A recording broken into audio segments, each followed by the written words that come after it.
Will Smith, David Ayer praised Netflix at Comic-Con, "This ain't no bullshit PG-13 studio movie."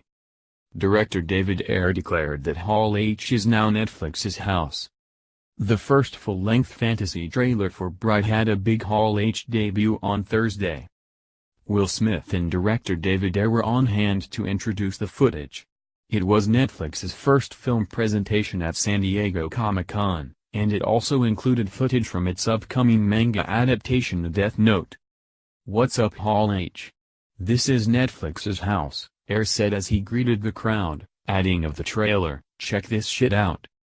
Smith walked out giving high fives to the cast, and had a hug for moderator Terry Crews, while Ayer continued to show off his trademark bravura enthusiasm throughout the panel. Bright, penned by Chronicle screenwriter Max Landis, follows two cops, a human, Smith, and an orc, Joe Ledgerton, who must outrun law enforcement, criminals and an assorted coterie of supernatural beings in order to protect a magical wand.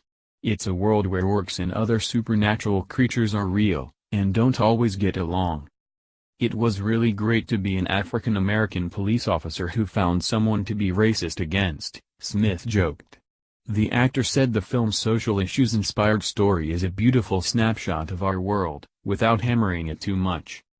Edgerton, who wore prosthetics to transform into an orc for the film, noted that he didn't get much attention sitting next to Smith while filming in the streets of Los Angeles, where the film was shot.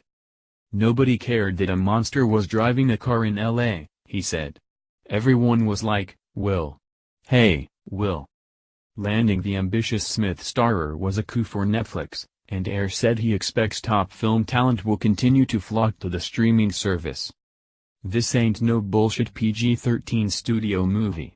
I was able to do my shit. I was able to do my thing," he said, potentially throwing shade on his experience making Suicide Squad or his recent backing away from Universal's remake of Scarface. "Netflix is going to pull a lot of talent because they are so supportive," said the helmer. Smith echoed the sentiment, saying of the difference between working with the studios versus working with Netflix, "I'm sure this will end soon, but they give you money and let you make the movie."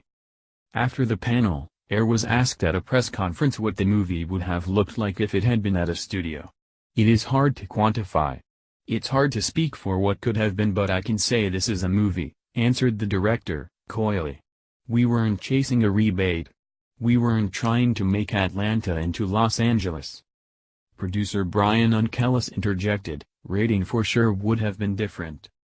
Smith offered his own take. "Netflix can make a hard-rated R film for $170 million. Studios can't do that if the executive wants to be at work on Monday. When you make a movie that expensive you have to broaden the audience, which means you have to be PG-13. This week Christopher Nolan said in an interview that he would never work with Netflix, calling their filmmaking policies mindless. When asked to respond to Nolan's comments about the streamer that they have readily embraced, Smith dodged the questions, joking, "I think Mr. Nolan is a wonderful director and I am not going to say anything that is going to keep me from being in his next movie." Smith did add that there are certain things you want to see on a big screen, specifically the type of films that Chris makes. The venue is a part of the experience. Back at the panel, the actor broke with Hall H protocol, signing autographs for fans as minor chaos ensued. Perhaps Hall H really is Netflix's house. Bright is set to bow on Netflix on December 22.